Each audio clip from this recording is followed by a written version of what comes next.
Hi there and welcome to the panel shows It's Your Business. I'm here with Jessica Viera, former nurse and bikini fitness model. Jessica is now an online health and fitness coach for women and personal trainer. She's also super passionate about women's empowerment, and she wants women to be the best version of themselves.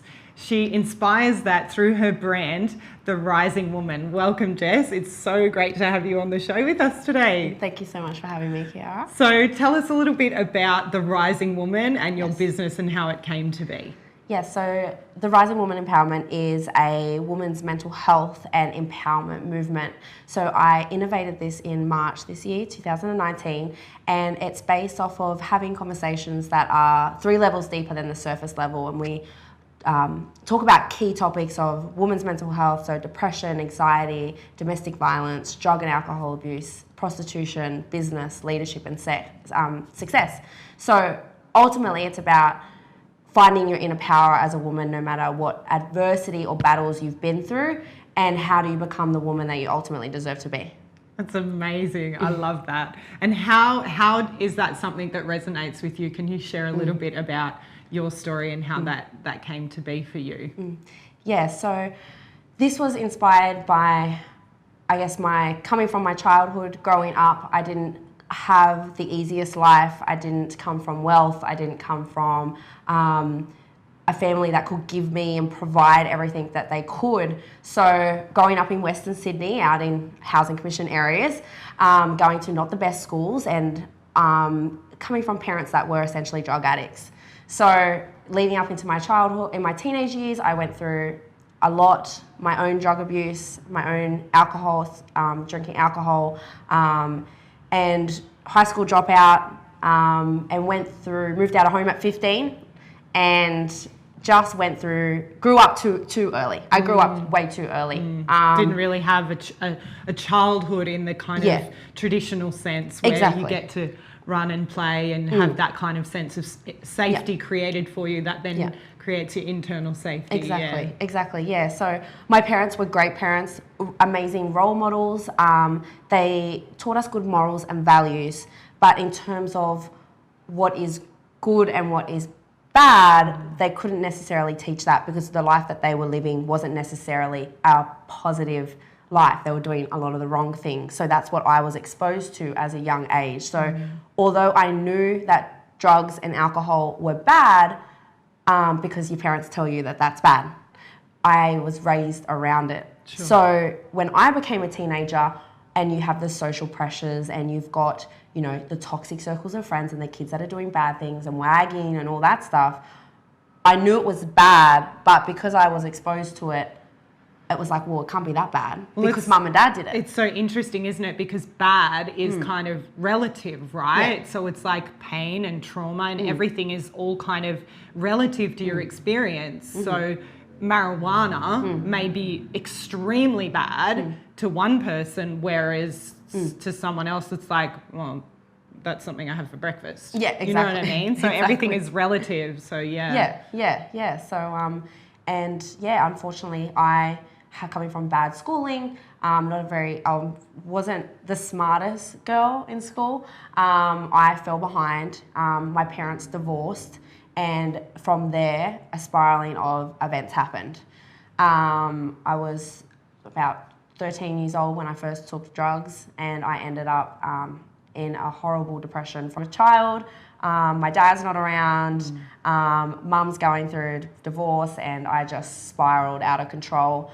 Made a lot of bad decisions, was self-harming for like 2-3 years, and just really I'm quite lucky to be alive when I think about it now. Yeah, sure. Very lucky. And I just went through a lot growing up, and I guess The Rising Woman was created from overcoming that. Like, I've been through a lot of phases, and obviously I became a nurse, which saved my life, and fell into the fitness space at 19, and giving to others, that forced me to grow up be a lot more mature, stop drinking, stop taking drugs, stop doing all those horrible things, because I have a duty of care to patients. Yeah, and purpose as well. Purpose, yeah. And it was it was something that I always wanted to do, was to create a movement as such, but I wasn't ever in the right mindset, the right space. I was still healing. Sure. I was still, like, although a lot of this happened when I was a teenager, there's still the healing phase that you need to go through. Absolutely. So it was my dad's major heart attack this year that really innovated this for me, and seeing him almost pass away. And I think that there's something significant that will happen in your life where you'll have these revelations. And it stemmed from that, when I was like, you know what, I've been through shit and I didn't have a community of women around me, and I didn't have that support. And I was sick of having surface level conversations with people, although I was suffering. Sure. So I was like, you know what, I'm going to start a podcast. Good on you. Started a podcast, started interviewing women, started just reaching out. I think when you have that aha moment, or it comes to you and you've reached a new phase in your life, it just all came to me. And I just reached out to women, just preached it. And then I just was like, stuff it, I'm going to hold an event. Like, this needs to be heard. Absolutely, yeah. Yeah.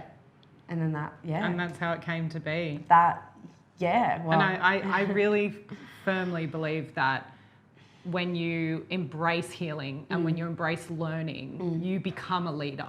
Yeah. You become a teacher in that field because you have gained experience and you've gained knowledge in a particular way, and then you have your own unique delivery. You know, you have this vivacious, bubbly exterior which reflects your interior and the work that you've done. It's not a false character that you've created. It's something that you are, and you can lead other women to find that within themselves. And I love that. And I think we clicked very quickly when we first met because of that kind of sense of women's empowerment and, you know, having our stories and that sort of stuff. And exactly.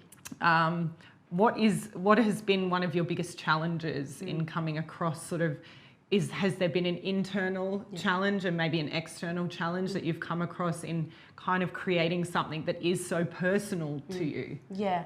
I think the biggest thing was, because I had lived so many years self-destructing, so many years, I always convinced my father never loved me. His way of showing love to me was, it was hard love. It was hard, it was tough, it was, you're never to cry, you're never to show emotion, you're never to do this. And that was just the family that I was raised around. And I was always so convinced since a little girl that my father never loved me. I was very attached to my mother. So for years, I was self-destructing. I was angry. I was just an angry child. And then I fell into the bodybuilding space when I was older. And that I didn't realize until the last 2 years, though. This is where I've had these revelations of my life and who I am as a person. But I didn't realize that for years that I did bodybuilding competitions, yes, I was seeking praise by people. I won Queensland title. I was doing back-to-back shows for 3 years. And I wanted to be that athlete. I wanted to be that status, that girl that everyone praised for what she looked like. And I had the blonde hair, the fact that I was always tanned, and I could never not be perfect. And until everything came crashing down. And about 2 years ago, my father had a heart attack, and I ended up, and so did his father as well at the same time, oddly enough. And I ended up packing my bags, coming down on an emergency flight. I hadn't spoken to my father for 3 years prior to that. Because I just kept trying to build that relationship, but just kept getting drugs. Drugs was always first. Right. That was it. And he moved on from my mother, married someone not married, but got with someone half his age, had a child, and it was messy. So years I hadn't spoken to him for 3 years. I moved to Sydney, packed my bags, and came down here. And I stopped bodybuilding, and I was a mess. Like years of seeking validation, seeking praise, seeking all of this. Seeking all of this from everyone else, and all of a sudden my world came crashing down. I left my nursing career. I wasn't coping. I was watching my grandfather pass away. I was taking care of my father, who I you have this sense of regret of, have I been there enough? Do I have a relationship with him? Am I about to lose him and not have that relationship? Lucky enough, he didn't pass away. But being in Sydney for 2 years, I became his carer as such for a very long time, for about a year, taking him back and forth to appointments and whatnot, hospital. And I didn't actually realize at the time, although I was lacking that praise in the bodybuilding industry, and I was going through a very emotional time. I became very depressed. I was sleeping a lot when I wasn't working, and I was not happy. And there was many thoughts of committing suicide multiple times because I wasn't coping with. There was a lot of things that was coming to the surface that I had buried for a very long time. And I didn't have that community of girls around me to support me, all my friends disappeared. Everyone that I thought that was supposed to be there for me disappeared when I needed it. And I didn't realize things got better over the last 2 years. And it took actually until my dad had another heart attack this year and I almost lost him, that when I was about to say goodbye to him, that I just felt, when I said goodbye, I just felt this sense of relief. Like I had, and without realizing, for 2 years, I had been on a healing journey. And although he had had a heart attack this year, I was actually at peace with it. I was okay. I didn't cry. I still haven't cried. He doesn't know who I am anymore. He will never know who I am anymore. But I feel like I'm at peace with that, because I allowed myself to, one, put myself in a situation which most people necessarily might not, having not spoken to him for 3 years. Why would there be any reason for me to come and help him when he hasn't been there for me? But what I allowed myself was this opportunity to put myself in adversity, put myself through hardship, and be on a healing journey that I didn't actually know was happening. Yeah, so it's like the actual... I didn't know. The resistance that you had, or the challenge that you had was actually the thing that you needed to become, which is always the thing about healing. Yeah. You know, it becomes that catalyst for change, which then becomes the transformation, which creates and births, literally births, this brand and this movement that you've created, which is now, you have the experience and you have the you know, because there's always that imposter syndrome. It's like, well, who am I to tell someone how to be or how to live? But actually, you've got experience and you've got the right to put your hand on your heart and say, I don't know what you need, but here's what I did. Exactly. And then bringing those other women in and sharing their stories. And, you know, it's that community of women that,